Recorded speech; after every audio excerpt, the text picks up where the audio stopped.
බුද්ධං සරණං ගච්ඡාමි බුද්ධං සරණං ගච්ඡාමි ධම්මං සරණං ගච්ඡාමි ධම්මං සරණං ගච්ඡාමි සංඝං සරණං ගච්ඡාමි සංඝං සරණං ගච්ඡාමි ဒ ුතියම්පි බුද්ධං සරණං ගච්ඡාමි ဒ ුතියම්පි බුද්ධං සරණං ගච්ඡාමි ဒ ුතියම්පි ධම්මං සරණං ගච්ඡාමි ဒ ුතියම්පි ධම්මං සරණං ගච්ඡාමි ဒ ුතියම්පි සංඝං සරණං ගච්ඡාමි ဒ ුතියම්පි සංඝං සරණං ගච්ඡාමි සතියම්පි බුද්ධං සරණං ගච්ඡාමි සතියම්පි බුද්ධං සරණං ගච්ඡාමි සතියම්පි ධම්මං සරණං ගච්ඡාමි සතියම්පි ධම්මං සරණං ගච්ඡාමි සතියම්පි සංඝං සරණං ගච්ඡාමි සතියම්පි සංඝං සරණං ගච්ඡාමි තිසරණ ගමනං සම්පූර්ණං ආමභන්ති පාණාති පාතා වේරමණී සික්ඛාපදං සමාදියාමි පාණාතිපාතා වීරමණී සික්ඛාපදං සමාදියාමි අදින්නා දාන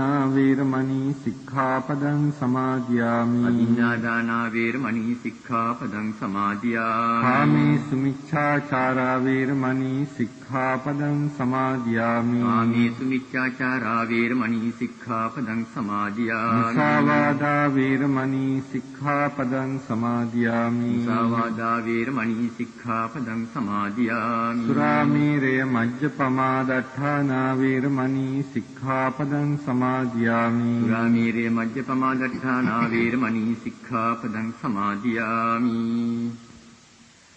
සමන්ත චක්ඛවාලේසු අත්‍රා ගච්ඡන්තු දේවතා සද්ධම්මං මුනි රාජස්ස සුනන්තු සග්ග මොක්ඛදං ධම්මස්සවන කාලෝ අයං භදන්තා ධම්මස්සවන කාලෝ අයං භදන්තා ධම්මස්සවන කාලෝ අයං භදන්තා නමෝ තස්ස භගවතු අරහතු සම්මා සම්බුද්දස්ස නමෝ තස්ස භගවතු අරහතු සම්මා සම්බුද්දස්ස නමෝ තස්ස භගවතු අරහතු සම්මා සම්බුද්දස්ස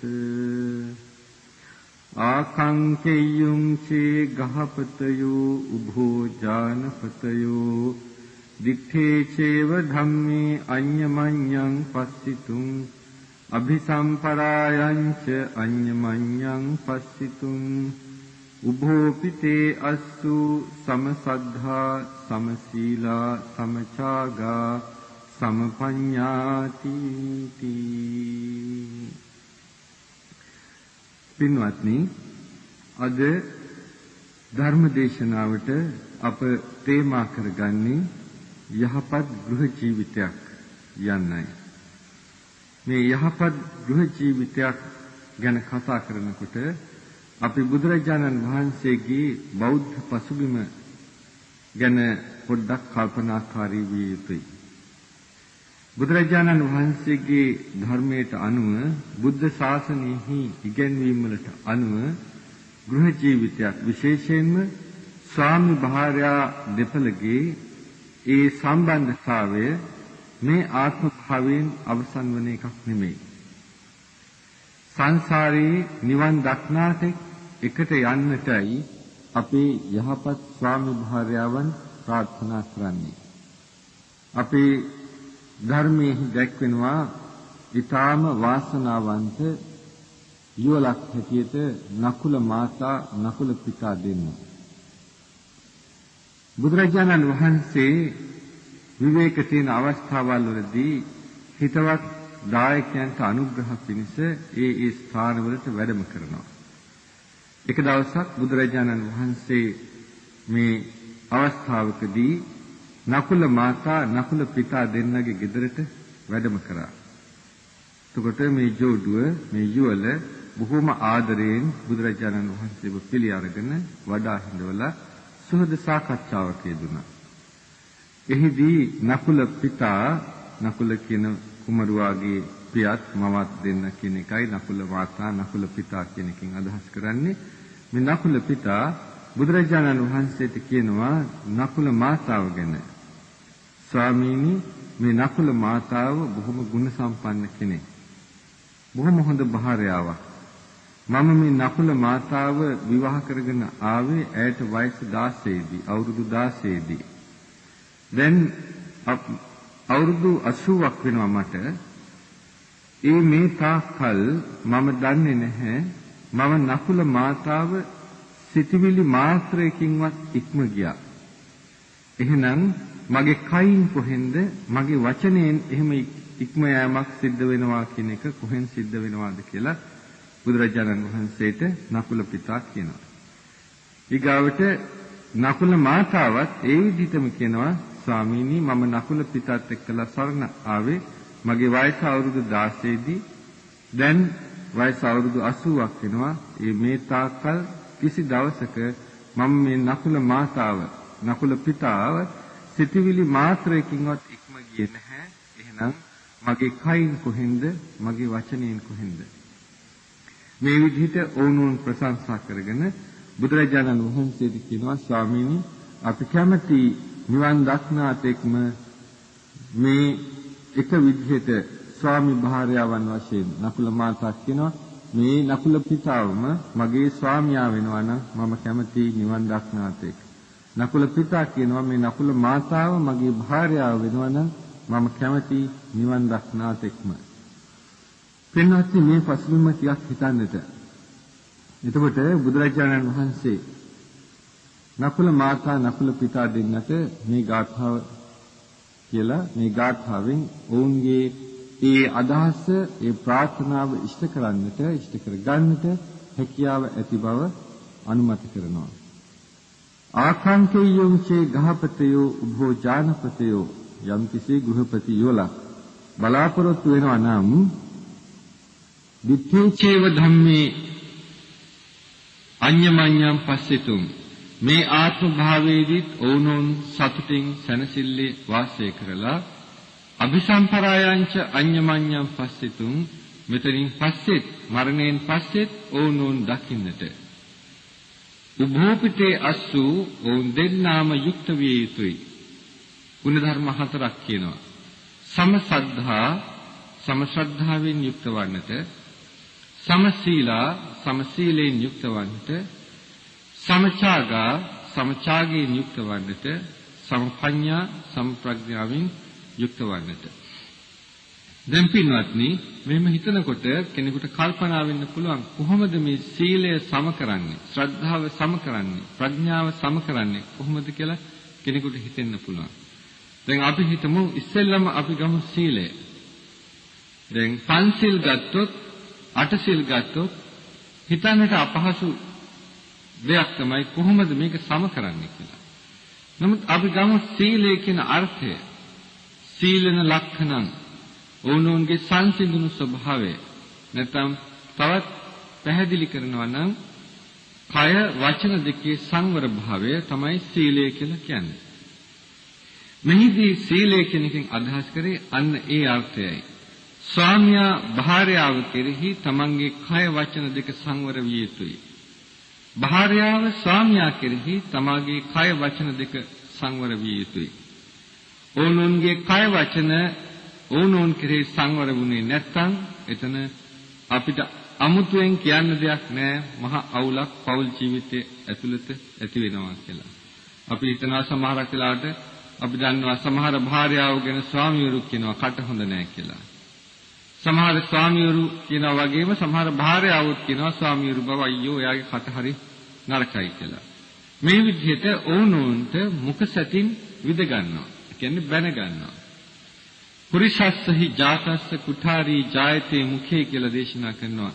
මෝඩ මිනිසා හෝ ගැහැණිය හෝ වේවා කටේ කෙටේරියක් හට ගන්නවා කියලා එතන නැත්නම් කටෙන් පිටවන වචන හරි ප්‍රවේශමෙන් පිට කළ යුතුයි. ඒ වගේම අර්ථවත් විය යුතුයි. යම් කිසි භාර්යාවක් නිසලකිල්ලේ එකට එක කියනවා නම් එතකොට ඒ ගෙදර සනසිල්ලක් ඇති වෙන්නේ නැහැ. ඉතින් සමහරක් වෙලාවට ඕනෝන් වාද කර ගන්නවා. පින්වත්නි වාදයේ කිසි දවසක ප්‍රශ්නයක් විසඳන්නේ නැහැ. වාදයේ ඇති වෙනකොටම ද්වේෂය එතන මතුවෙනවා. ද්වේෂය මතුවෙනකොට කුද්ධෝ අත්ථං ජානාති කුද්ධෝ ධම්මං පස්සති කියලා දේශනා කරනවා. ද්වේෂය ඇති වෙච්ච වෙලාවට අර්ථය පේන්නේ නැහැ, ධර්මය පේන්නේ නැහැ. තමාව මෝහය කියන අන්ධකාරයෙන් වසා ගන්නවා කියලා. එතකොට කලියුත් නොකලියුත් වටහා ගන්න පුළුවන් කමක් නැහැ. නමුත් සමහර අවස්ථාවලදී ඒයන් හිතන්නේ ඒක මහා වීරකමක් හැටියටයි. මේවා එකින් එක විස්තර කරලා පෙන්නන්නම්. දැන් බලන්න කෙනෙකුගේ දැන් භාර්යාව යම් විදිහකින් ස්වාමියාට එකට එක කියාගෙන යනවා නම් භාර්යාවට තරහ ගිහිල්ලා ඉන්න වෙලාවක වචනයක් පිට වෙච්චාම ස්වාමියා එකට එක කියාගෙන යනවා නම් නපුරු වචන කතා කරනවා නම් එතන කවදාවත් සනසිල්දායක ශාන්තිකර ගෘහ ජීවිතයක් පවතින්නේ නැහැ. ඒ වගේම ඒ විතරක් නෙමෙයි තමන්ගේ අනිත් සීල ගුණයන් ඉක්මවා යමින් සමාජ ප්‍රාණඝාත ආදී කරනවා නම් කාම මිත්‍යාචාරය කරනවා නම් බොරු කියනවා නම් මේ වගේ දේවල් වලිනුත් ගෘහ ජීවිතයට බාධා පැමිණෙන බව දන්නවා. ඒ සීලේ ඉක්මවා යෑම. ඉතින් ඊගාවට ශ්‍රද්ධාව කියලා මෙතෙන්දී අදහස් කරේ අපි සාමාන්‍යයෙන් විස්තර කරනවා ශ්‍රද්ධාව කියලා කියන්නේ තථාගතයන් වහන්සේ කෙරෙහි හොඳට නුවණින් විමසා දැනගෙන ඒ ධර්මයේ පිළිබඳව ඇති කර ගන්නා වූ විශ්වාසයයි ශ්‍රද්ධාව කියන්නේ කියලා. නමුත් මෙතෙන්දී ඒක නෙමෙයි ශ්‍රද්ධාව කියලා කියන්නේ. මෙතන ඒ ආගමික පැත්තෙන් යනකොට ඒකයි ශ්‍රද්ධාව. ශාසනානුලෝමිකව යනකොට ශාසනීය පැත්තෙන් හිතනකොට නිවන් දක්නා මාර්ගයේ යනකොට බුදුරජාණන් වහන්සේගේ දේශනාවෙහි තමන් හොතට විමසා දකින්න ඇති කර ගන්නා වූ විශ්වාසයට ශ්‍රද්ධාව කියලා කියනවා. ඒ බුදුරජාණන් වහන්සේ කෙරෙහි විශ්වාසය ඇති කර ගැනීමමයි. ඊගාවට මෙතෙන්දි කියන්නේ මෙතන යුග දිවියක්. යුග දිවියක් ගත කරන දෙන්නෙක් ඉන්නවා. ඒ දෙන්න කෙරෙහි ඇති වෙන්නට ඕනේ ඕනෝන් කෙරෙහි විශ්වාසයක්. ඕනෝන් කෙරෙහි අවබෝධයක් ඇතිව ඕනෝන් කෙරෙහි හරියට වටහා ගැනීමක් ඇතිව ඕනෝන් විශ්වාසය තහවුරු කරන්න ඕනේ. එතනයි ඕනෝන්ගේ ශ්‍රද්ධාවෙහි පිහිටීම තියෙන්නේ. එතකොට ඒ ශ්‍රද්ධාවට පාදක වෙන්නේ සීලයයි. ස්වාමියා භාර්යාව පිළිබඳව හරියට වටහාගෙන සීලය තුලින් භාර්යාව ස්වාමියා පිළිබඳ හරියට වටහාගෙන සීලය තුලින් මගේ ස්වාමියා කවදාවත් මා ඉක්ම යන කෙනෙක් නෙමෙයි. මගේ භාර්යාව කවදාවත් මා ඉක්ම යන කෙනෙක් නෙමෙයි. මට රිදෙන්නට වචන පාවිච්චි කරන්නේ නැහැ. මට රිදෙන්නට ක්‍රියා කරන්නේ නැහැ. සිතේ කයින් වචනෙන් කටයුතු කරන්නේ නැහැ කියන විශ්වාසය ඕනෝන් තුල තියෙනවා නම් ඒ විශ්වාසය මත තමයි ස්වාමි භාර්යාවන්ගේ ශ්‍රද්ධාව තහවුරු වීම සිද්ධ වෙන්නේ.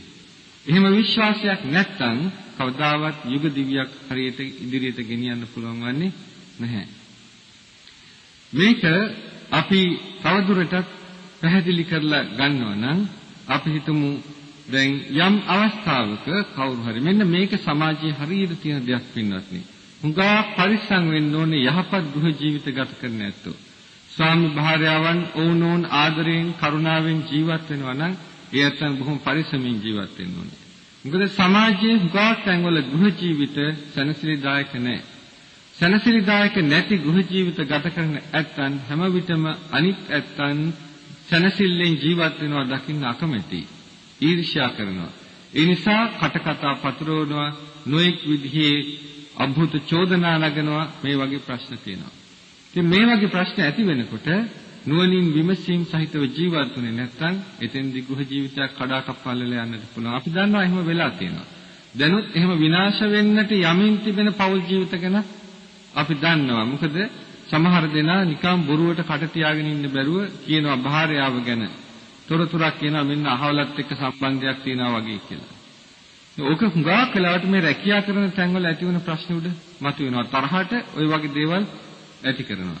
භාර්යාව කෙරෙහි ස්වාමියා කෙරෙහි ඕනෝන්ගේ විශ්වාසය නොතිබුණොත් අන්න ඒ අවස්ථාවන්හි අර තැනත්තන්ට ප්‍රයෝජන ගන්න පුළුවන්. අර නපුරු මිනිසුන්ට ප්‍රයෝජන ගන්නට පුළුවන්. අපි හිතමු මෙහෙම දෙයක්. උදාහරණයක් වශයෙන් යම් භාර්යාවක් හරි ස්වාමියෙක් හරි කොහේ හරි තැනකදී තමන්ගේ පාසල් සමයේ හොඳට ආසුරු කරපු ඒ වගේම ගෙදර ගාව හිටපු කෙනෙක් මගදී හම්බ වෙනවා. මගදී හම්බ වෙලා සුහදතාවයට බොහොම හොඳ හිතින් hina වෙලා තොරතුරු කතා කර කර ඉන්නවා.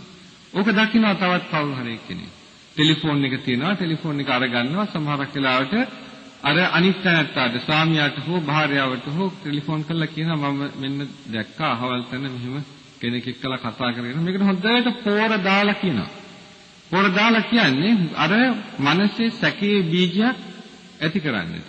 යම් විදිහකින් අර භාර්යාවට හොඳ විශ්වාසයක් තිබුණොත් ඒ ස්වාමියාට හොඳ විශ්වාසයක් තිබුණොත් තමයි ඔවුන් අන්‍යෝන්‍ය පිළිබඳව එතකොට ප්‍රශ්නයක් නැහැ. ඒ වුණත් අර යම් කිසි විදිහකින් එහෙම කතාවක් ඇති වුණා නම් එහෙම සිද්ධියක් ඇති වුණා නම් ස්වාමි භාර්යාවන් තුළ තිබිය යුතු ගුණධර්මයක් වශයෙන් නිතර ප්‍රකාශ වෙන දෙයක් තමයි ඔවුනොන් කෙරෙහි රහසක් තියාගන්නට එපා. ඔවුනොන් කල්යාණ මිත්‍රයන් වශයෙන් ජීවත් විය යුතුයි කියලා. කවුරු හම්බුණත් නෝන කවුරු එක්ක හරි කතා කරත් මහත්තයා කවුරු එක්ක හරි කතා කරත් ඒක නෝනයි මහත්තයයි දෙන්න දත යුතුයි. ආපු ගමන් මෙන්න මෙහෙම කෙනෙක් හම්බ වුණා කියලා නොකියුවොත් සමහරක් වෙලාවට ස්වාමියා හරි ඒ භාර්යාව හරි බලාගෙන ඉන්නවා මේ කවුද හම්බුනේ කියලා මට කියයිද කියලා. සමහරක් වෙලාවට අමතක වීමකින් හරි කියවෙන්නේ නැහැ. එහෙම වුණොත් දවස් දෙකක් යනකොට අර ස්වාමියාගේ හරි භාර්යාවගේ හරි සිතෙහි සැකේ බීජයක් හටගන්නේ නැද්ද? ඒ සැකේ බීජය හටගත්ත ගමන් වෙන්නේ එතන ඉඳන් පෞලේ ප්‍රශ්න හටගන්නට මුලපිරීමක් වෙනවා. ඒ සැකේ ණය හරිම දරුණුයි. ඒ නිසා විශ්වාසය ඇති කරගන්න නම් විමසීමක් අවශ්‍යයි. සමහරට භාර්යාවට හරි ස්වාමියාට හරි අමතකුණා වෙන්න පුළුවන්. එහෙනම් විමසන්නට මෙහෙම වාට කවුරු හරි හම්බ වුණාද අහවල් තැනකදී කියලා. හම්බ වෙලා එතකොට මතක් කරලා දීලා ඒතරතර විමසා ගැනීම ඥානවන්ත ක්‍රියාවක් වෙනවා. මේ ටික මම වැඩියෙන් තහවුරු කරේ පින්වත් මේක හරියට සමාජයේ තියෙනවා මේ පෞල් නොමග යවීම. ඒක දන්න නිසායි මේ මාතෘකාව තෝරාගත්තේ අද ධර්ම දේශනාවට. ඊගාවට තව දෙයක් තියෙනවා. ඔය ස්වාමි භාර්යාවන් වශයෙන් ගත කරන පෞල් ජීවිත 4ක් බුදුරජාණන් වහන්සේ දේශනා කරනවා. ඊට ඉස්සෙල්ලා මතක් කරන්න අපි කිව්වා සද්ධා සීල සුත සද්ධා සීල ඡාග කියන ගුණය ගැන බොහෝම බුදුරජාණන් වහන්සේ වටහලා දීලා තියෙනවා. භාර්යාවක් වශයෙන් විශේෂයෙන්ම දක්වනවා. භාර්යාවක් වශයෙන් ස්වාමියා කෙරෙහි පැවතිය යුතු ආකාර 4ක්. වර එක අම්මා කෙනෙක් වගේ පවතිනවා. වර එක දාසියක් වගේ පවතිනවා. වර එක ස්වාමියක් වර එක සහෝදරියක් වශයෙන් තවත් වර එක යහළුවෙක් වශයෙන් අම්මා කෙනෙක් වශයෙන් දාසියක් වශයෙන් සහෝදරියක් වශයෙන් යෙහිලියක් වශයෙන් ස්වාමියා කෙරෙහි පවතිනවා. මෙතන භාර්යාවෝ 4 දෙනෙක් ගැන කියන්නේ. නමුත් දැනගන්නට මේ භාර්යාවෝ 4 දෙනෙක් වශයෙන් ගුණ වශයෙන් පැවතුනාට එක භාර්යාව කෙරෙහි මේ ගුණ 4ම පවතිය යුතුයි. සමහරක් වෙලාවට ස්වාමියාට දුකක් දුම්නසක් ඇති වෙච්ච වෙලාවට දයාබර අම්මා කෙනෙක් කරුණාවෙන් කටයුතු කරන්නේ කොයි ආකාරයෙන්ද ස්වාමියා කෙරෙහි ඒ ආකාරයෙන් කටයුතු කිරීමට. අනිත් ඒවත් ඒ විදිහට හිතා ගන්න. විශේෂයෙන් දක්වනවා මෙතන සහෝදරියක් වශයෙන් ඉන්න භාර්යාව භගිනී භාර්යාව කියලා කියන්නේ. ඒ සහෝදරියක් වශයෙන් ඉන්න භාර්යාව පිළිබඳ කරන විග්‍රහය කියන්නේ පෞලක වැඩිමල්ම සහෝදරයෙක් ඒ පෞලේ බාලම සහෝදරියත් එක්කලා යම් කිසි සම්බන්ධයක් ඇති වෙනවා නම් හිතවත්කම පවතිනවා නම් අන්න ඒ වගේ. දැන් පෞලේ සහෝදර සහෝදරියන් කීප දෙනෙක් ඉන්නවා නම් ඒ පෞල්වල වැඩිමල්ම සහෝදරයෙක් ඉන්නවා නම් බාලම සහෝදරියක් ඉන්නවා නම් ඒ පෞල් හිතලා බලන්න ඔය සහෝදරයයි අතර තියෙන සම්බන්ධය මොකක්ද කියලා. අර පුංචි නංගි හැම වෙලාවෙම අයියා ගැන හිතන්නේ ලොකුම අයියා ගැන හිතන්නේ තාත්තා කෙනෙක් වගේ. සමහරක් වෙලාවට මොකක් හරි පෞලේ ඇතිවෙච්ච ගමන් මම ලොකු අයියට කියනවා කියලා තමයි එකපාරට කියන්නේ. ලොකු අයියා කොයි වෙලාවෙද ගෙදර එන්නේ කියලා බලාගත්තු ගමන් ඉන්නේ. අන්න ඒ වගේ අර සහෝදරියක් වගේ භාර්යාව හැම විටම තමන්ගේ ස්වාමියා කොයි වෙලාවෙද ගෙදර එන්නේ කියලා බලාපොරොත්තු සහගතව ඉන්නවා කියනවා. ඉතින් මේ ආකාරයෙන් ඒ යහපත් භාර්යාවන් තත්වයටපත් වීම බොහෝම වැදගත් වෙනවා. ඒ වගේම මෙතන භාර්යාවන්ට විතරක් කියලා හිතන්නට එපා. දැන් මේක මේ අවස්ථාවේ දේශනා කළේ කාන්තාවක් අරමුණු කළ නිසා මේ විදිහට කිව්වා. භාර්යාවක් වශයෙන් මේ 4 ආකාරයෙන් පවතින්නට ඕනේ කියලා.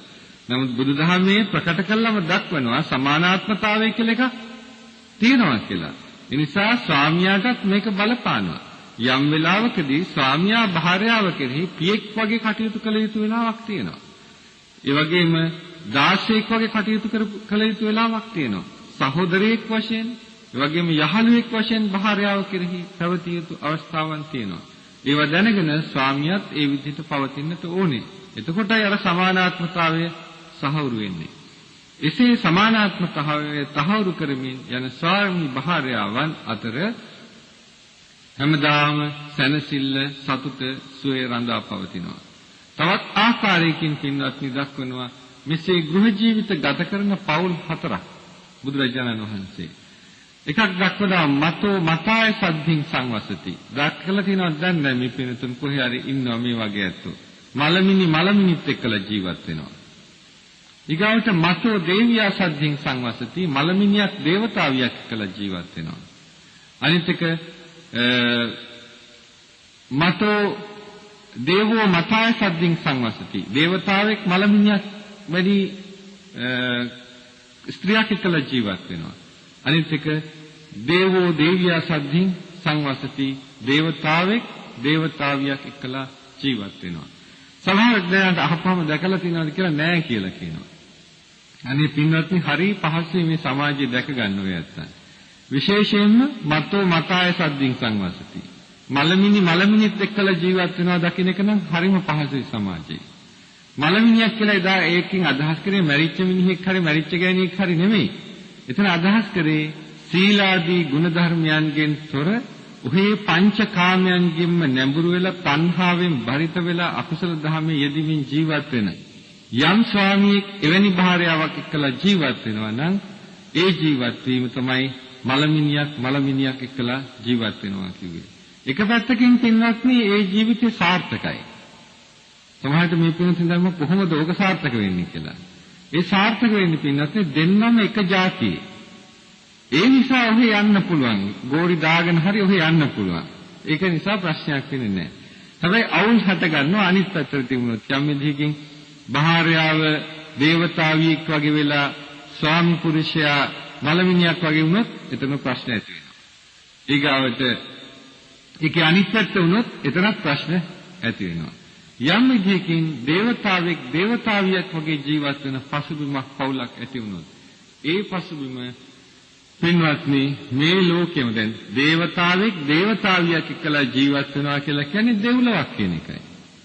ඉතින් දැන් දෙව්ලොව කොහෙද තියෙන්නේ කියලා එහෙනම් හොඳට තමන් කල්පනා කරන්න.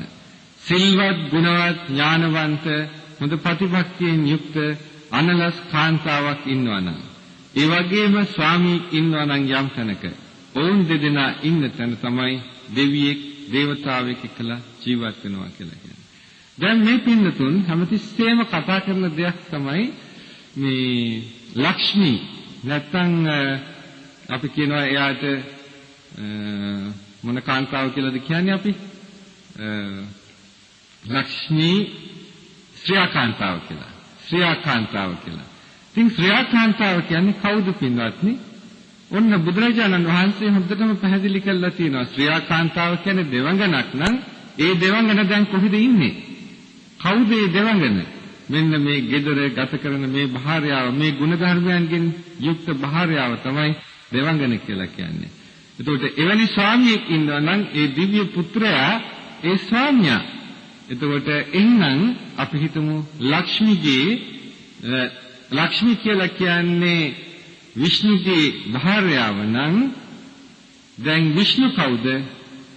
අර gedara ඉන්න යහපත් ගුණධර්මයන්ගෙන් යුක්ත ස්වාමියා බව අමතක කරන්න එපා. ලක්ෂ්මිය කියලා කියන්නේ ඒ භාර්යාවගේ ගුණවත් සිල්වත් භාර්යාවයි ලක්ෂ්මිය කියලා කියන්නේ. දැන් පින්වත්නි සිරිකත හොයාගෙන කොහකටවත් යන්න ඕනේද? බලන්න කල්පනා කරලා කොතනද ශ්‍රියාව වැංජබෙන්නේ කියලා. මුසා හිතන්න ඔය විෂ්ණු ඔය සංකල්ප පිළිබඳවත් පින්වත්නි අපට අයිති නැති දේවල්. අපි දන්නවා Hindu ධර්මයේ තියෙනවා අවස්ථා තුනක්. පැවැත්ම, ආරම්භය, පැවැත්ම, විනාශය. ආරම්භයට තමයි කිව්වේ බ්‍රහ්ම කියලා. පැවැත්මට තමයි කිව්වේ විෂ්ණු කියලා. විනාශයට තමයි කිව්වේ ඊශ්වර කියලා. එතකොට මේ අවස්ථා තුන පුද්ගලාරෝපණයක් කරපු එක තමයි සිද්ධ කරලා තියෙන්නේ මේ බ්‍රහ්ම විෂ්ණු ඊශ්වර කියලා තත්ත්ව වලින් නම් කළා. නැත්නම් ඇත්තටම මෙහෙම අපිට බුද්ධාගමට නම් සම්බන්ධ දේවතාවෝ නැහැ. ඕවා අපට Hindu ධර්ම තුලින් අර මහායාන පැමිණීමත් එක්කලා රජවරුන් විසවරුන් ලංකාවට ගෙන්වීමත් එක්කලා ඇතිවෙච්ච සංකල්ප මේවා බුදුදහම වනසලා දාන සංකල්ප. බුදුදහම විතරක් නෙමෙයි එදිනෙදා ගෘහ ජීවිතත් අවුල් කරලා දාන සංකල්පයි මේ සංකල්ප. එනේ මේවෙන් පරිස්සම් වෙන්නට අදිෂ්ඨාන කර ගන්නට ඕනේ. මේ විදිහට යම්කිසි ස්වාමි දුවක් ස්වාමි පුත්‍රයෙක් වාසය කරන තැනක් තියෙනවා නම් ඒ ස්වාමි දුවට ඒ ස්වාමි පුත්‍රයාට තමයි පින්වත්නි දෙව් දරුවන් වගේ දරුවන් බිහි වෙන්නේ. අම්මයි තාත්තයි සිල්වත් නම් ගුණවත් නම් ඒ අම්මා තාත්තා දෙන්නට හොඳ තැන් වලින් දරුවන් ප්‍රතිසන්දි ගන්නවා. ඒ කියන්නේ එහෙම නැත්නම් දුස්සීල අම්මගේ දුස්සීල තාත්තගේ කුසාල වල පිළිසිඳ ගන්න ඔය නිරේන් പ്രേත ලෝකයෙන් ඔය වගේ තැන් වලින් එන නැත්නම් තමයි බොහෝ විට ප්‍රතිසන්දි ගන්න. අපි දන්නවන්නේ බෝධිසත්වයෝ බිහි වෙනකොටත් බැලුවා කවුද මගේ අම්මා වෙන්න ඕනේ කියලා. රජදුවක් හින්දා, රජ කුමරියක් හින්දා, රජ බිසවක් හින්දා තෝරාගත්ත නෙමෙයි සිල්වත්කම හින්දායි ඒ අම්මව තෝරගත්තේ. ඉදා පෙහෙවස් සමාදන් වෙලා හිටි බව අපි දන්නවනේ. ඒ පිළිසිඳ ගන්න අදවසේ සිල්වත් මාතාව ඒ වගේ සිල්වත් ගුණවත් මාතාවගේ කුසතුව තමයි විශේෂයෙන්ම අම්මා කෙනෙක් බලපවත්වනවා. වෙනත්නි අම්මා කියන කෙනා බොහෝම සැලකිලිමත් වෙන්න ඕනේ. දරුවෙක් මව කුස තුල ජීවත් වෙන කාලය දරුවාට සම්පූර්ණයෙන්ම අම්මා අනාගතය සකස් කරලා දෙනවා. අම්මා කෙනෙක් හිතන ඒවා, අම්මා කෙනෙක් කතා කරන ඒවා, අම්මා කෙනෙක් කල්පනා කරන ඒවා කියන ඒවා මේ හැම දෙයක්ම කුසේ ඉන්න දරුවාට බලපෑම් ඇති කරනවා. පින්වත්නි අම්මා නිතර ඇහැට ගැටෙන අවලක්ෂණ දේවල් කියා ගන්නවා නම් ඒ අවලක්ෂණ දේවල් අනුව දරුවාගේ හැඩගැහිම සිද්ධ වෙනවා. ඒක හොඳටම අපේ අම්මලා දන්නවා. ඒ නිසා තමයි ඔය පුංචි ලස්සන දරුවන්ගේ පින්තූර කාමරවල තියාගන්නේ ওই දවස්වලට. මොකද නිතර ඇහැ ගැටෙන්නට. ඕක අපි දන්නවා එක තැනක එක අම්මා කෙනෙකුට හම්බ වුණා මේ යක්ෂ පැටියෙක්. ඉතින් ඕක අපිට මේ අපේ පන්සලේ චිත්‍රශිල්පී මහත්මයා තමයි ඇවිල්ලා කිව්වේ යාගේ ගේ ගාව මෙහෙම දෙයක් සිද්ධ වෙලා තියෙනවා කියලා. ඉතින් මම කිව්වා අනේ පොඩ්ඩක් ගිහිල්ලා මට උදව්වක් කරන්න මේ පරිසරය ගැන මට පොඩ්ඩක් හොයාගෙන ඉන්න කියලා. අනේ මේ මිනිස්සයා වැඩ ඔක්කොම නවත්තලා ඒ වෙලාවෙම පිටත් වෙලා ගියා. පිටත් වෙලා ගිහිල්ලා පහවදා උදේ පාන්දර ඇවිල්ලා කියනවා හාමුදුරුවෝ හිතපු එක හරියට හරි කිව්වා. මම මොකද්ද මම හිතුවා කියලා කියන්නේ. ඊට පස්සේ කියනවා නෑ හාමුදුරනේ මම ඒ ගෙදරටම ගියාලු. ඒ ගෙදරටම ගිහිල්ලා බලනකොට ගේ වටේම යක්ෂ මූණු ගහලා තියෙනවා. ඉතින් මොකද හේතුව අර ස්වාමියා යක්ෂ මූණු කපන කෙනෙක්. යක්ෂ මූණු කපනවා හොඳට පාට කරලා වටේම ගහගෙන ඉන්නවා. අර ළමයාව කුසේ තියාගෙන අම්මා දකින්නේ මොනවද? නිරන්තරයෙන්ම නිරතුරුව දකින්නේ මේ දේ. එතකොට මේක නිතර ඇහැට ගැටෙනකොට Taman නොදැනුවත්වම තමන්ගේ මානසික විපර්යාසයක් සිද්ධ වෙනවා. ඒ අනුව රුධිර දහතේ වෙනස් වීම සිද්ධ වෙනවා. මව කුසේ ඉන්න දරුවාගේ ආහාරය මවගේ රුධිරයෙන් ගන්නා ඕජාවයි. ඒ නිසා දරුවාට බලපෑම සිද්ධ කරනවා. තවත් අපි දන්නවා අපි කුඩා කාලේදී අපේ ගෙදර ගාව හිටිය අම්මා කෙනෙක් මාළු විකුණනවා. මේ වට්ටියක මාළු අරගෙන දවස පුරාම යනවා මාළු විකුණ. ඔයා මට බබෙක් හම්බ වෙන්න හිටියා. මේක හොඳට අප දන්න දෙයක් මේ කියන්නේ. බබෙක් හම්බ වෙන්න හිටියා. ඉතින් බබා හම්බෙලා අවුරුදු 2ක් විතර ළමයා දුවපැන ඇවිදින කාලේ වෙනකොට අපිට පේනවා අර ළමයා ඇස් ගෙඩි දෙක එළියට ඇවිල්ලා මාළුවෙක් වගේ. ඒ ළමයාගේ ස්වරූපය අර තොල් දෙකේ එහෙම අර ගෝල්ෆිෂ් මාළු ඉන්නේ. ඒ වගේ තොල් උඩට ඇවිල්ලා. මියමම මූණ හදලා බැලුවොත් එහෙම මාළුවෙක්ගේ ස්වරූපය.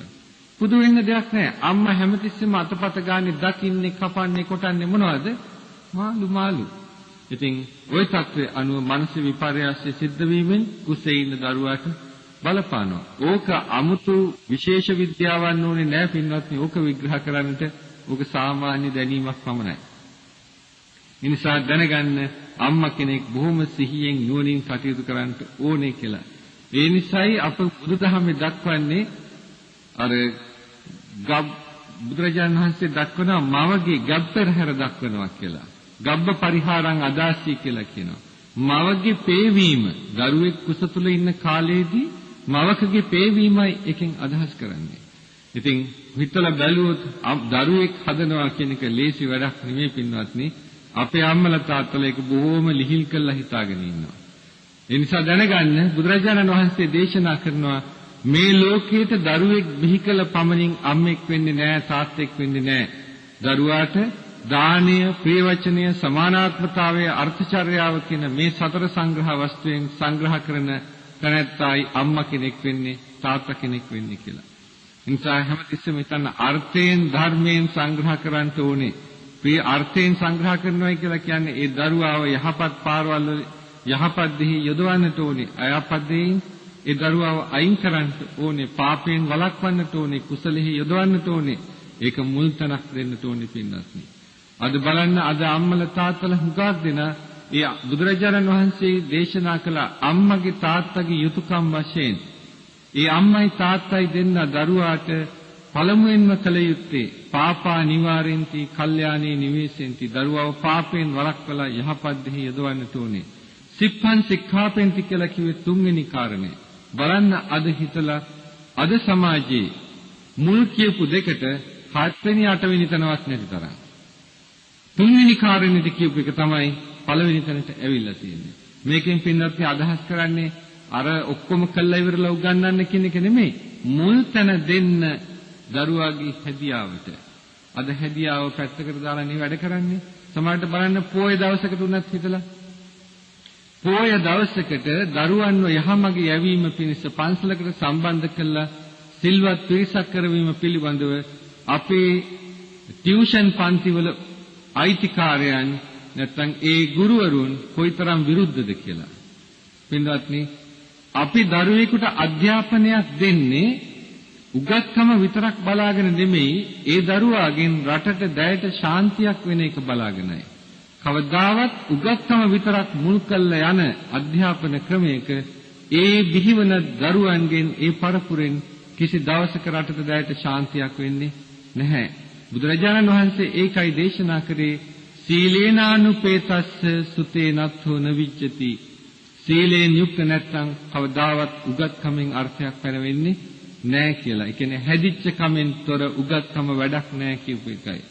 පින්වත්නි හිතන්න එපා බුදුරජාණන් වහන්සේ වැරදුනා කියලා, වැරදෙනවා කියලා හිතන්නත් එපා. ඒ කියපු දේ ඒ ආකාරයෙන් සිද්ධ වෙනවා.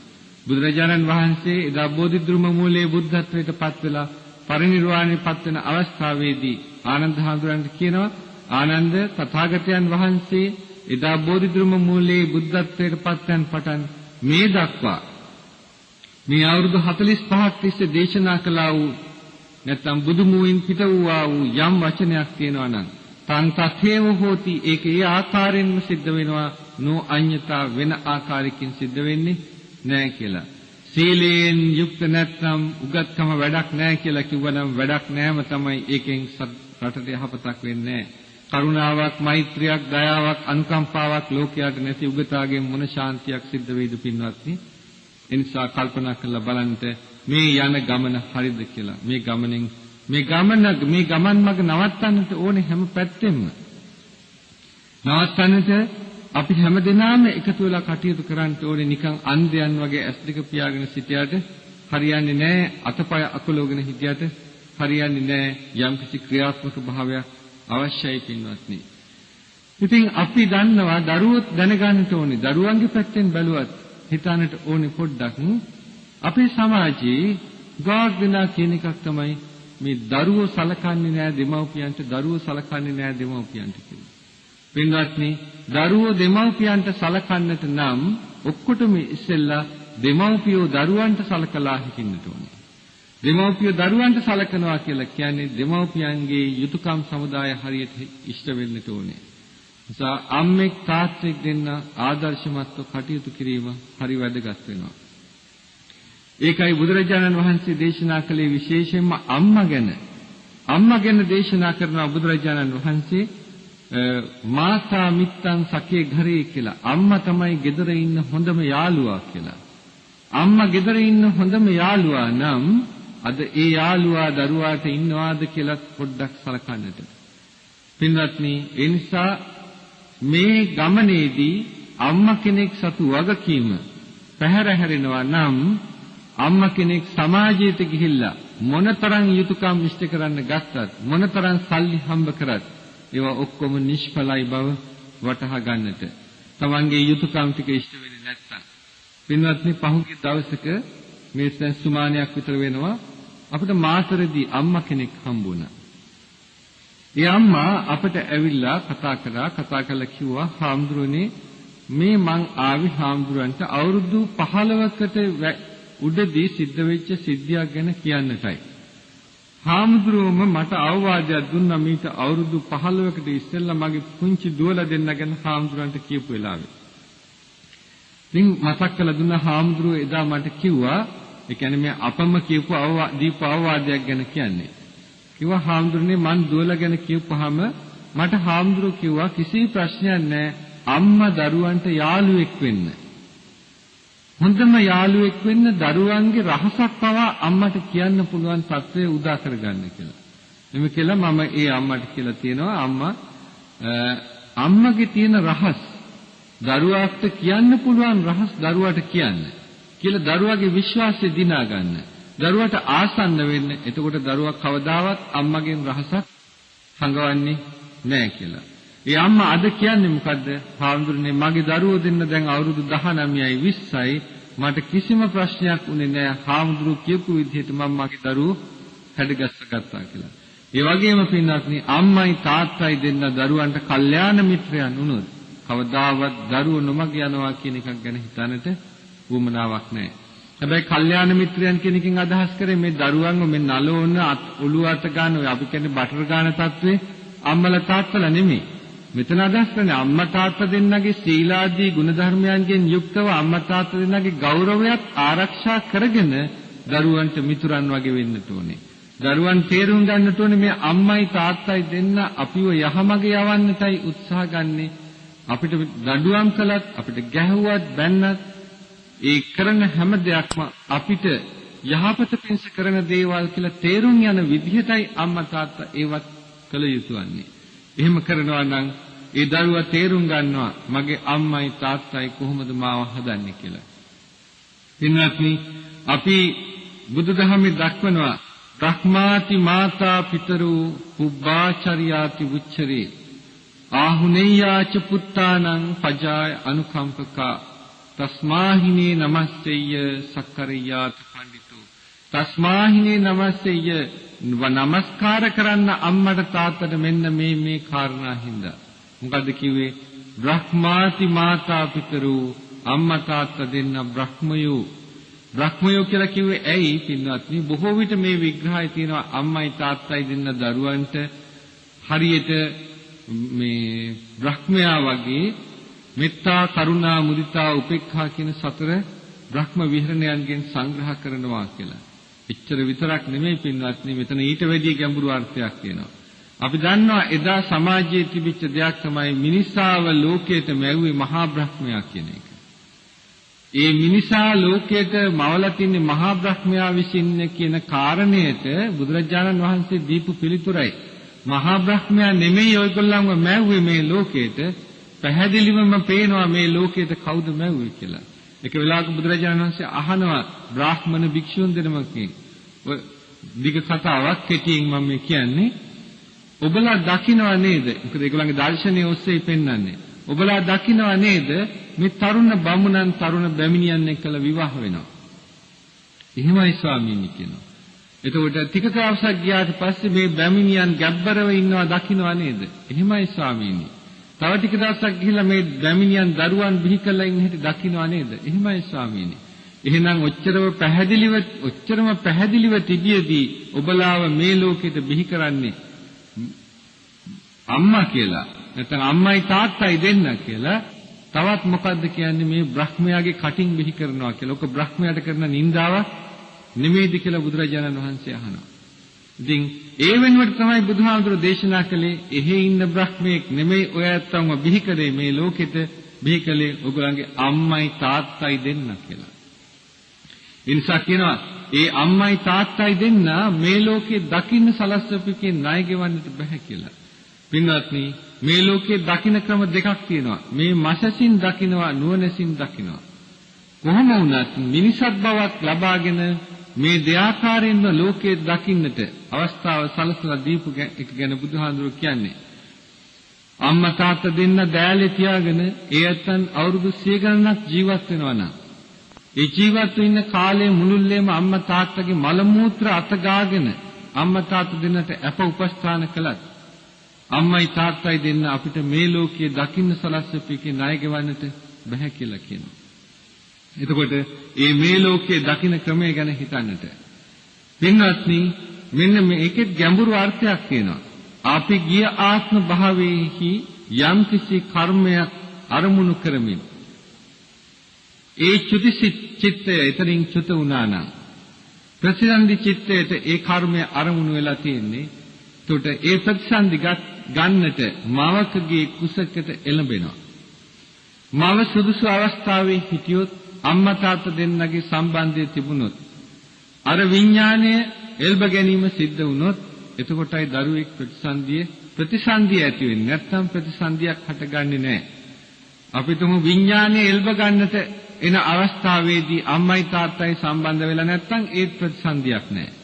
විඥාණය එල්බ ගන්න එන අවස්ථාවේදී අම්මා සුදුසු අවස්ථාවේ නැත්නම් ඒ ප්‍රතිසන්දියක් නැහැ. ඒ වගේම මේ දෙකම තියලා විඥානය එල්බ ගත්තොත් තමයි ප්‍රතිසන්දිය ඇති වෙන්නේ. ඒ නිසා ඒ ප්‍රතිසන්දි ගන්න එන විඥාණයට එල්බ ගන්නට අවස්ථාව සලසලා දුන්නා මේ අම්මයි තාත්තයි දෙන්න. ඒ අම්මගේ කුස විවරය කළා, කුස සකස් කළා තිබ්බා. මෙන්න මේ කාරණේ නිසා අපි අම්මට තාත්තට දෙන්නට ණය ගැති. මොකද ඒ අවස්ථාවේ එතන ප්‍රතිසන්දි ගන්නට එන චිත්ත විඥාණය එතන රැඳෙන්න බැරි නම් එතනින් චුත වෙනවා. එතනින් චුත වෙච්චාම තවත් සිතක් ඊගාවට ඒ සිත වෙනින් තැනක අනතුරු සිත වෙන තැනක ප්‍රතිසන්දි ගන්නවා. පින්වත්නි හිතන්නට එපා මේ අම්මගේ කුසේ අපි ගිය ආත්ම භාවයෙන් චුත වෙන සිත එතනින් එකක් මේ පැත්තට එනවා කියලා. චිත්ත ප්‍රවෘත්තියක් තියෙනවා. එකකට අනතුරු එකක්. බුදුරජාණන් වහන්සේ ඒ සිද්ධ වෙන ක්‍රියාවලියේ වේගය සීමා කර ඒකට උපමාවක්වත් කරන්න බෑ කියනවා. එච්චර වේගයෙන් ක්‍රියාත්මකයි. මේ චුති චිත්තයටයි ප්‍රතිසන්දි චිත්තයටයි ඒකේ වෙනසක් නැහැ.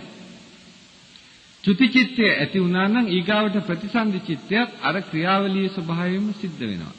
හැම සිතකම අරමුණක් තියෙනවා නම් ආයි ප්‍රතිසන්දියක් ගන්නට අරමුණු හොයලා ඉන්න අවශ්‍යතාවයක් නැහැ. හැම සිතක්ම පහළ වෙන්නේ අරමුණක් අරගෙනයි. නිසා ඒ අරමුණට විපාක දීමට ප්‍රතිසන්දිය ඇති වෙනවා. ඒතකොට අම්මගේ කුසේ විඥාණය වැස ගන්නට අවස්ථාව නැත්නම් ඒ සිත එතනින් ඉවරයි. එතනින් චුත වුණා. එතනින් චුත වුණාට පස්සේ වෙනත් සිතක් තමයි ඒ සම්තතිය අනිත් සිත තමයි ඊගාවට තව තැනකට.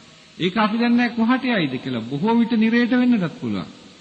ඊට වැඩි උසස් තැනකට වෙන්නටත් පුළුවන් මනුෂ්‍ය ලෝකේ. හැබැයි වැඩිපුර බර වෙන්නේ නිරේටයි. ඒ නිසායි කියන්නේ මේ මනුෂ්‍යාත්ම භාවය ලබා ගන්නට අපිට අවස්ථාව සලසලා දීපෙකන අම්මා තාත්තට ණය ගෙවන්නට පුළුවන් කමක් නැහැ කියලා. යම් කිසි දරුවෙක් ඒ ණය ගෙවන්නට බලාපොරොත්තු වෙනවා නම් කිව්වේ ඒ ඔක්කොම එකතු කරලා ගත්තොත් අම්මයි තාත්තයි නිවන් දකින්නට යොමු වෙන මාර්ගයට ඇදලා දාන්නට. සමහර අම්මලා තාත්තලා දන් දෙන්න කැමති නැහැ, සිල් රකින්න කැමති නැහැ. තල්ලු කළා දාන්නට ඒ පාරට අම්මට තාත්තට කරුණාවක්, දයාවක්, අනුකම්පාවක් තියෙනවා නම්. එතකොට මේ විදිහට දරුවන් අම්මා තාත්තට යුතුයකම් ඉෂ්ට කරන්නට මේ தත්ත්වය දැනගන්නට ඕනේ අම්මයි තාත්තයි කොච්චර වටිනවද කියලා. ඒකම පින්වත්නි, ඒ විතරක් නෙමෙයි අම්මා තාත්තා ආදර්ශයෙන් උපදේශයෙන් කටයුතු කරන්නත් ඕනේ. අද සමාජයේ බලපුවාම අම්මලා තාත්තලා පුදුම විදිහට මිත්‍යා දෘෂ්ටික අන්ධ භක්තියට නැඹුරු වෙලා බුදුරජාණන් වහන්සේට නිඳා කරන තරමටම අන්ධ භක්තියට නැඹුරු වෙලා.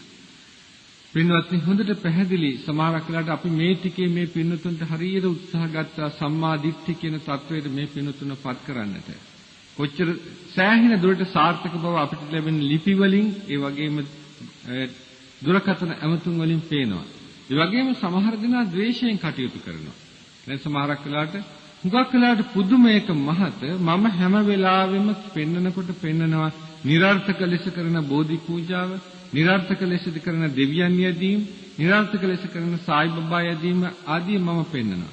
නමුත් මේ හුඟක් දිනාට පේන්නේ මම කියන සායි බබා යදීම ගැන විතරයි. ඒගොල්ලෝ අනිත්‍යව ගැන ප්‍රශ්න කරන්නේ නැහැ. අනිත්‍යව වැරදි කියලා. මේකට ඇයි මෙච්චර එල්බගෙන ඉන්නේ? පින්වත්නි මං පෙන්නලා දෙන්නේ හැමතිස්සෙම මේ තුන එක හා සමානවම Tamanට අකුසලයන් ඇති කරන අවස්ථාවන් කියලා. අකුසල් කියලා කිව්වේ එක පාටම මේ ප්‍රාණඝාතය ආදී අකුසල් නෙවෙයි. නමුත් දැනගන්නට පංචකාම සම්පත්තීන් උදෙසා යාඥා කිරීම, ප්‍රාර්ථනා කිරීම මේකෙන් තෘෂ්ණාව වර්ධනය වීමම අකුසලයක් කියලා. තණ්හාව කියන්නේ අකුසලයක්. ලෝභය කියලා කියන්නේ අකුසල මූලයක්. ඒකයි කියන්නේ මේ අකුසල මුල් දිනු කිරීම Tamante යහපත පිණිස වෙන්නේ නැහැ කියලා බුදුරජාණන් වහන්සේ දේශනා කළා නම් මම කලින් මතක් කළා ඒක දෙකක් නැහැ. ඔය ඇත්තන්ගේ දෘෂ්ටි මොකක් හරි වෙන්න පුළුවන්. සමහරක් වෙලාවට ඔය ඇත්තන් කියනවා අපේ ලෙඩේ සනීප වුණා කියලා. පින්වත්නි මම දන්නවා හොඳටම මම ඔප්පු කරන්නම් ගිහිල්ලා ලෙඩ සනීප වෙච්ච ඇත්තොත් ඉන්නවා, වැඩිපුර ඉන්නවා ගිහිල්ලා මැරිච්ච ඇත්තොත් ඉන්නවා, ලෙඩ වැඩි වෙච්ච ඇත්තොත් ඉන්නවා.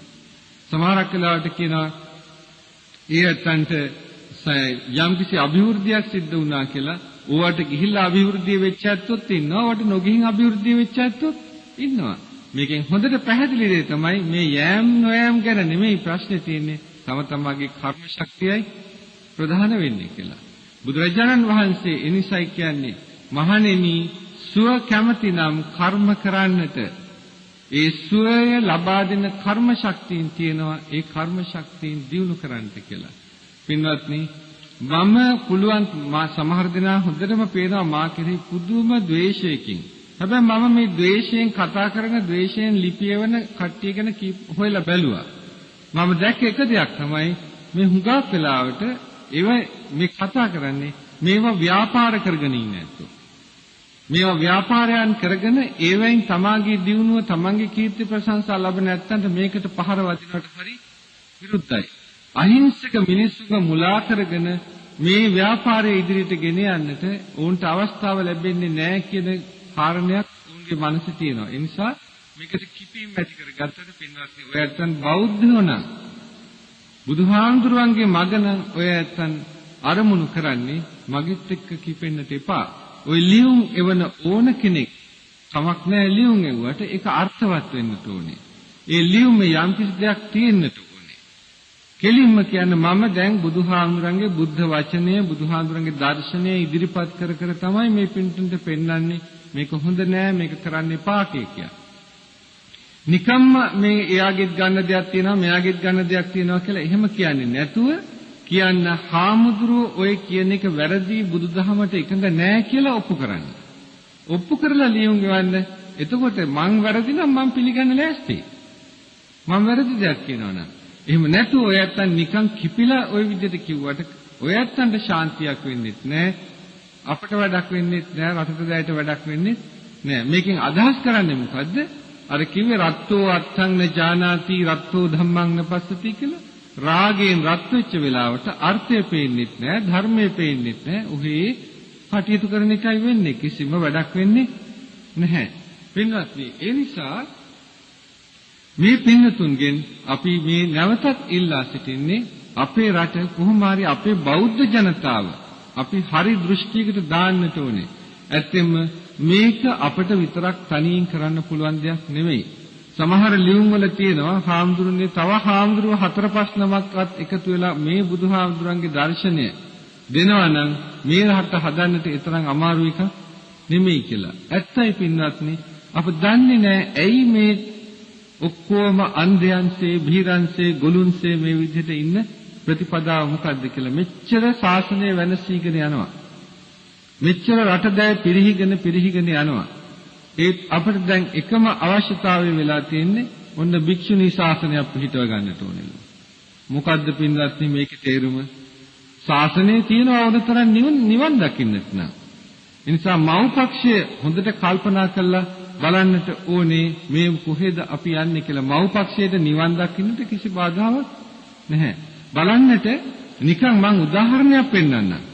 අද හැමතැනම සමාජයේ දකින්න අහන්න තියෙන දෙයක් තමයි හාමුදුරුවෝ මෙන්න මේ වැරදි කරනවා කියලා. පත්තරවල දිගට හරහට තියෙනවා ස්ත්‍රී දූෂණයන්හි යෙදුනා කියලා වික්ෂුන් වහන්සේලා. මොකද මම මෙහෙම කිව්වට මේක ප්‍රසිද්ධ කාරණයක්. මේ தત્ත්වය අද මෙහෙම තියෙනවා නම් තව භික්ෂුණී ශාසනයත් ලං වෙච්ච වෙලාවට ශාසනය කොහෙන් කෙලවර වෙයිද කියලා හිතා ගන්නට. විශේෂයෙන්ම අපේ මව්පක්ෂය මේ ගැන සැලකිලිමත් වන්නට ඕනේ.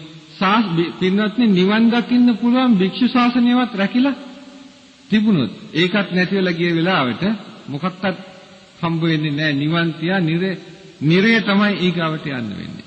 ඒ නිසා මේ ඕවා පැත්තකට දාලා අපේ සමාජයේ අන්ධ විශ්වාස අයින් කළා අපේ සමාජයේ සම්‍යක් දෘෂ්ටිය පතුරවන්නට ඔය දඟලන ව්‍යාපාර හැම දෙයක්ම ඉදිරියට එනවා නම් ඔయిత වැඩි ශාන්තිකර දෙයක් මේ සමාජයට සිද්ධ වෙනවා.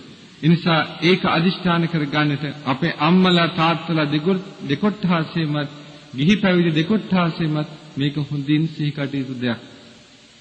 ඒ නිසා පින්වත්නි, අම්මලා තාත්තලාගෙන් කරුණාවෙන් ඉල්ලා සිටිනේ. දැන් බලන්න, අපි දන්නවා මේ කොළඹ අවට තියෙනවා කියලා මහායාන මධ්‍යස්ථාන ගොඩනැගිලා. ওই මහායාන මධ්‍යස්ථානවල තේරවාදයට දොස් නගමින් මහායානයේ පතුරවන්නට උත්සාහ ගන්න ක්‍රියාවලියක් ගැන. පින්වත්නි, මහායානය කියන්නේ මේ ආත්මේ නිවන් දකින්න පුළුවන් ආගමක් නෙමෙයි. බුද්ධ ආගම තමයි ඇත්තයි. බුද්ධ ආගමේ චතුරාර්ය සත්‍ය, ආර්ය අෂ්ටාංගික මාර්ගය ඔක්කොම උගන්වනවා. ධර්මයේ එහෙම තිබුණාට ඒගොල්ලන්ගේ දෘෂ්ටිය තියෙන්නේ ඒගොල්ලෝ අර පුණ්ඩරීක සූත්‍ර දේශනා කරමින් ගිහිල්ලා සුඛාවතී ඉපදිලා එතනින් බුදු වෙනවා. එහෙම නැත්නම් බුදු කෙනෙක් පහළ වෙච්ච කාලෙටම ඇවිල්ලා නිවන් දකින්නට ඕනේ. එතකොට බලන්න දර්ශනීය වෙනස. බුදුරජාණන් වහන්සේ දේශනා කරනවා නිවන් දකින්න මාර්ගයක්. එතකොට ඒ මාර්ගය පිළිගන්නවා මහායානය චතුරාර්ය සත්‍ය ධර්මයන් පිළිගන්නවා.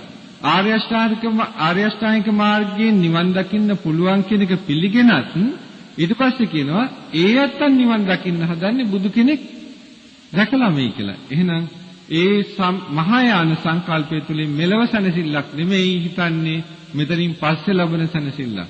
ඔය අපේ ඒවට යන තරුණයන් ඉන්නවා නම්, ලොකු ඇත්තන් ඉන්නවා නම් හිතන්න ඔය ඇත්තන්ට සැනසුම අවශ්‍ය මෙතනද? එහෙම නැත්නම් සැනසුම මැරිලා සුඛාවතියේ ගන්න සැනසුමක්ද ඔය ඇත්තන්ට අවශ්‍ය කියලා. මේ தത്വයටත් අම්මා තාත්තා වගේ කියන්තුනේ අපේ දරුවෝ හුඟක් මේ වගේ දේවල් වලට දැන් නැඹුරු වෙලා තියෙනවා. අපේ අම්මලා තාත්තලා මේ මිත්‍යා දෘෂ්ටි අනුකරණය කිරීම නිසා. ඒ කියන්නේ අම්මලා තාත්තලා මිත්‍යා දෘෂ්ටි අනුකරණයට යනකොට දූ දරුවන් ඊට වැඩිය දෙගුණයකින් යනවා කියන එක අමුතුවෙන් සැකේත කාරණයක්වත් එහෙම ඒක නොවේ කියලා හිතන්න කාරණයක්වත් නෙමෙයි. ඊගාවට පින්වත්නි, තව දෙයක් මතක් කරගන්න ඕනේ. අපේ දූ දරුවන්ට විශේෂයෙන්ම ඔයගොල්ලන්ගේ අම්මලා තාත්තලා දෙන්න ඔය ඇත්තන්ට මේ විදිහට කරුණාවෙන්, මෛත්‍රියෙන්, දයාවෙන්, අනුකම්පාවෙන් සලකනවා නම් ඔය ඇත්තන්ට එකක් තියෙනවා. ඔය නොපෙනෙන දෙවියන් වැඳ ඉන්න එපා. දෙවියන්ට වැඩිය ලොකුයි බ්‍රහ්මයෝ. බ්‍රහ්මයන්ට වඳින්න. බුදුහාමුදුරුවෝ බුද්ධ වචනේම කිව්වා බ්‍රහ්මාති මාතා පිතරෝ, අම්මයි තාත්තයි දෙන්න බ්‍රහ්මයෝ කියලා. එහෙනම් ඒ අම්මයි තාත්තයි දෙන්නට වඳින්න.